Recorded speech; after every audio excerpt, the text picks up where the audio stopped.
Hi, everybody. My name is Mark Reisbig. I'm an anesthesiologist at Creighton University Medical Center and Bergen Mercy in Omaha. And I'm the associate chair of the Department of Anesthesiology and Perioperative Medicine for the Creighton University School of Medicine.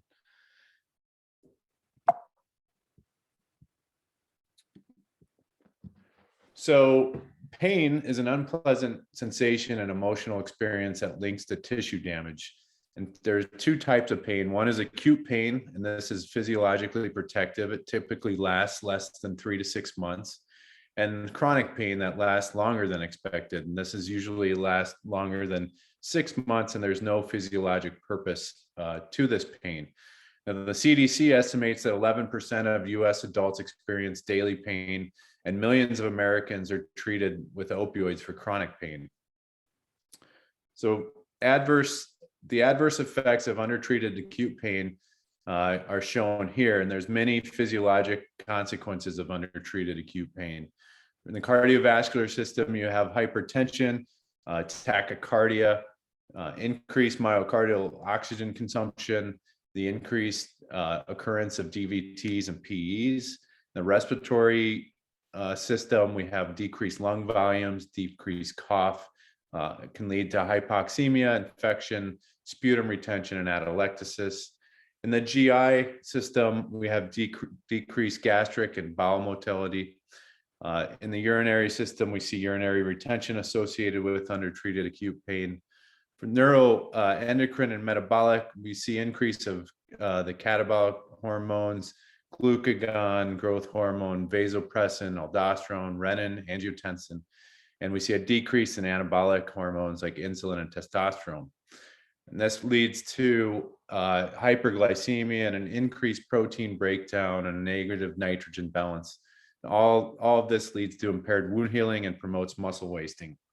The musculoskeletal system is affected by pain as well. We see muscle spasm, and the immobility can lead to, like we said earlier, DVTs and PEs. And we see muscle wasting from patients that don't move a whole lot when they have pain. And this leads to prolonged recovery of function for these patients. In the central nervous system, we see a chronic persistent pain due to central sensitization. And psychologically, we see problems such as anxiety, fear, helplessness, sleep deprivation, and increased pain. And these lead to further increases in pain and the potential long-term psychological effects associated with it.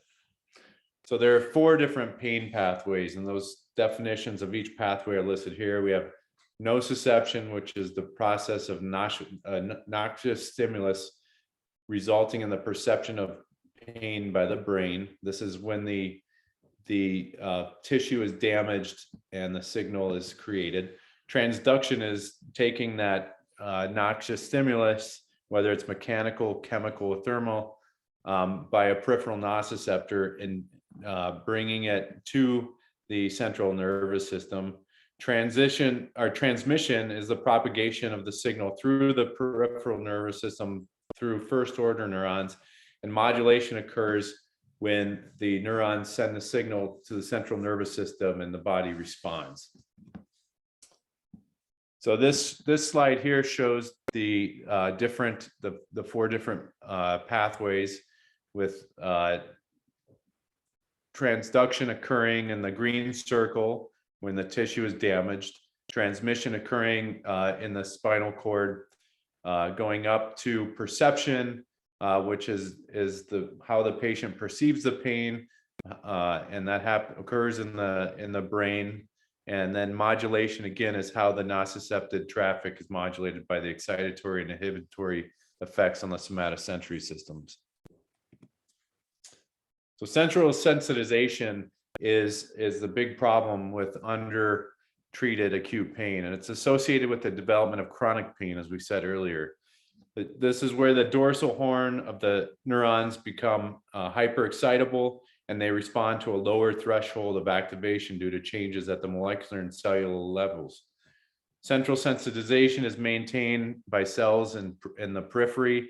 These include white blood cells, macrophages, T cells, glial cells, Schwann cells, and the production of cytokines ensues, such as tumor necrosis factor, interleukins, interferons, and chemokines. And this contributes to maintaining that state of central sensitization. It's a real physiologic change. So this figure depicts central sensitization, and on the left you have your normal sensation, and on the right you have central sensitization. What happens normally when you have a nociceptive signal, such as mechanical thermal injury, those nociceptors are excited, become excited, and transmit the signal correctly to the central nervous system, resulting in pain. When central sensitization occurs, there's the inhibitory interneurons are physiologically changed. This leads to a hyperalgesic effect when those same nociceptive triggers cause pain. When during a normal sensation or touch, you can see on the left, the low threshold mechanoreceptor is triggered and follows a normal signal going to lead to the perception of touch. And when a patient is centrally sensitized, the same type of trigger, such as a feather touching your skin, triggers that low threshold mechanoreceptor to follow an accessory neuron over into the nociceptive pathway, resulting in allodynia. So how do we treat pain? Typically in the past, over the past several decades, we've had an over-reliance on opioid pain medications. This figure here shows all the different areas where many different types of analgesics can be used, including the opioids. So in the periphery, at the nerve endings, local anesthetics and non-steroidal anti-inflammatory drugs are effective. On the primary afferent nerves, local anesthetics work just fine. They block nerve blocks. You can have infiltration. Those sorts of things can stop that pain signal from getting to the spinal cord. Local anesthetics and alpha-2 agonists work at the dorsal root ganglion. And then in the dorsal horn of the spinal cord, opioids, ketamine, gabapentinoids are effective. And then up in the descending noradrenergic and serotonergic inhibitory fibers, opioids and alpha-2 agonists, as well as tricyclic antidepressants and SSRIs are effective there. So the opioids have different classes of receptors. I just wanted to touch on this. There's mu1, mu2, delta, kappa. Their effects are shown here. The kappa and the delta result in spinal analgesia, and the mu1 is typically, and mu2 are typically responsible for the euphoria, the supraspinal analgesia, and then confusion, dizziness, nausea, low addiction potential. And the mu2 is responsible for respiratory depression, cardiovascular, and gastrointestinal effects, as well as the meiosis and the urinary retention. Knowing what we know about the opioid crisis, which has ensued in this country after several decades of our over-reliance, we want to look for other ways to treat pain, and mainly that would be multimodal analgesia. First, we're going to talk a little bit about the opioid epidemic. The United States is home to 4% of the world's population and consumes almost 90% of the world's opioids. And this is 27%. We have 27% of the world's opioid overdose deaths here in the US. Healthcare costs for opioid abusers are 8 times the cost of non-abusers. And this costs our country $78.5 billion a year. And actually, those numbers have gone up to almost $1.02 trillion a year, and a number of incredible number of lives per year. So 80% of heroin users misused prescription medications before using heroin. In 2012, providers wrote over 259 million opioid prescriptions. And in 2017, US deaths from overdose reached 72,000 people. And for every overdose death predicted, 30 non-fatal overdoses were attempted or occurred. In 2020, the US deaths from overdose reached 92,000. So why did we become reliant on opioid prescribing? Well, in the 1990s, the American Pain Society endorsed pain as a fifth vital sign to raise awareness. It was felt that physicians and the medical establishment wasn't doing everything it could to treat patients with chronic pain. And the opioids then became the standard of care for moderate to severe non-cancer pain. And the mindset of analgesic care in hospitals became centered on opioids. And from 1997 to 2007, we saw a 402% increase in individual opioid consumption in the United States. And the significant portion of this stems from chronic use after the initiation of medical treatment. This all happened at the same time that drug companies and pharmaceutical companies began pushing some long-acting opioids and benefiting from them.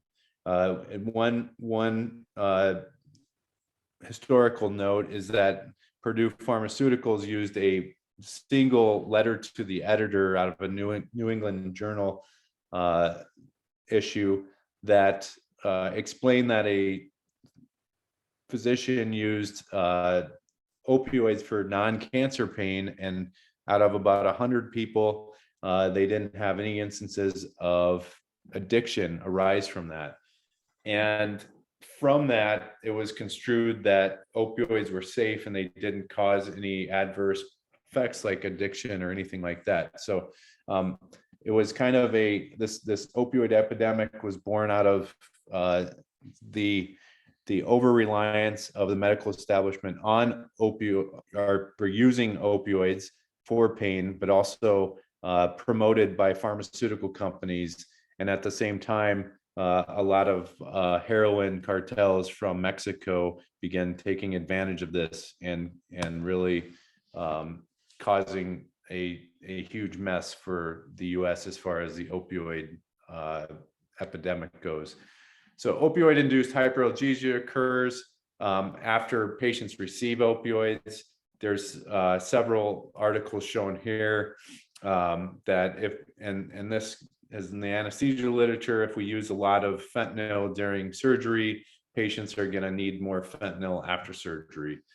So the more opioids that we give patients, the worse their pain gets and they need more. And on the bottom left, you can see that when studies were done, they found that opioids increased hyperalgesia and pro-inflammatory cytokines in the spinal cord and dorsal root ganglion, even after just fentanyl administration. Wasn't necessarily surgery as well. So these drugs cause physiologic changes in patients that lead to central sensitization and can help actually develop chronic pain issues. So the opioids have several unintended effects. One, they inhibit immunity. They increase pro-inflammatory cytokines, chemokines, and glutamate. They lead to hyperalgesia. They contribute to central sensitization and development of chronic pain states. Now, after acute pain occurs, and when we prescribed opioids for patients on a regular basis, studies looked at how long it took a patient who was using these opioids to possibly become reliant on them or continue using them for months to year or over a year. And what they found was the chances of chronic use begin after the third day supplied and rise rapidly thereafter. And that treatment of acute pain with opioids should be for the shortest duration possible. And they recommend recommended prescribing less than 7 or ideally less than 3 days to mitigate the chances of unintended chronic opioid use. So what can we do to avoid opioids with modern means of analgesia in the hospital? This involves multimodal pharmacologic interventions, such as using regional anesthesia, acetaminophen, and non-steroidal anti-inflammatory drugs such as meloxicam, ibuprofen, Toradol, those kinds of drugs. We also use lidocaine and magnesium, ketamine, dexmedetomidine, and when we have used almost everything in the book, then that's when we add opioids to our regimens. We try to avoid opioids as much as possible. The old way of doing this, as you can see, was everybody got opioids, and when the opioids didn't work very well, we tried other opioids or even gave them a pump, and then we might add some Tylenol or acetaminophen, ketamine, or we could then do regional anesthesia after that and add other things after, but opioids were the mainstay. So really we want to use non-opioid intervention and maximize those to minimize the need for opioid-based interventions. So the non-opioid analgesics are shown here. There's several classes of them. The non-steroidal anti-inflammatory drugs can be used. They should be used when not contraindicated for renal or gastrointestinal or cardiac reasons. NMDA receptor antagonists such as ketamine, dextromethorphan, and magnesium are very powerful analgesics. Sometimes their use is limited by some of their adverse effects. What we've found with ketamine, although it does cause hallucinations and some vivid dreams, if we talk to our patients about that, about the risks of those occurring, they tend to handle that a lot better and want to leave the medication going because it helps with their pain. Acetaminophen is a fantastic drug. I know everybody, their first reaction when we say that to their patients is that Tylenol or acetaminophen doesn't really help my headaches. Why would it help with my surgical pain? When we give it to the patients on a scheduled basis, it's a very powerful drug, especially when we combine it with an NSAID. Gabapentinoids, such as gabapentin and pregabalin, are very powerful drugs when used in a multimodal regimen. There's a lot of studies out there saying they're not effective, but those studies are looking at basically gabapentin with morphine versus morphine alone. When you don't use multimodal regimens, you're not going to get much benefit from adding a single drug. So alpha-2 agonists such as clonidine, dexmedetomidine, and actually tizanidine is not on that list, are very powerful as well. The side effects, as you know, for these drugs can be hypotension, bradycardia, sedation. Glucocorticoids like dexamethasone are anti-inflammatory. They actually help with nausea as well, but they are powerful analgesic. And then your serotonin, norepinephrine reuptake inhibitors, your antidepressants such as duloxetine, can help with the pain pathway as well, just as tricyclic antidepressants can, which happen to also help a lot with sleep, which is very important in pain and with the pain cycle as well. And then systemic local anesthetics such as lidocaine infusions can be very powerful in treating pain, and we use those a lot in the hospital post-operatively and intraoperatively. So multimodal analgesia. The goal of multimodal analgesia is to target multiple receptors in the pain pathway, and we use lower doses of multiple medications to decrease the adverse effects that might be caused by higher doses of those medications. And our goal in doing this is to reduce pain, but also to reduce or eliminate the need for opioids and therefore avoiding any opioid-related adverse drug events.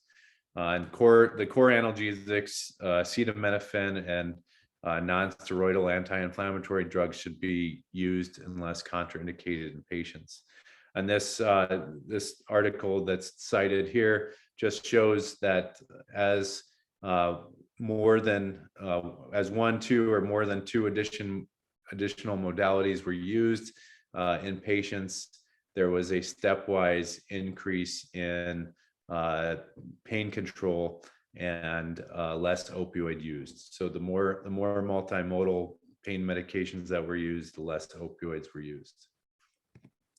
With that, I'd like to take this opportunity to thank you for listening, and you can always contact me at mark.reisbig@commonspirit.org or mark.reisbig@creighton.edu. Either email will work. If you have any questions regarding this topic, I'd be happy to discuss them with you. Thank you.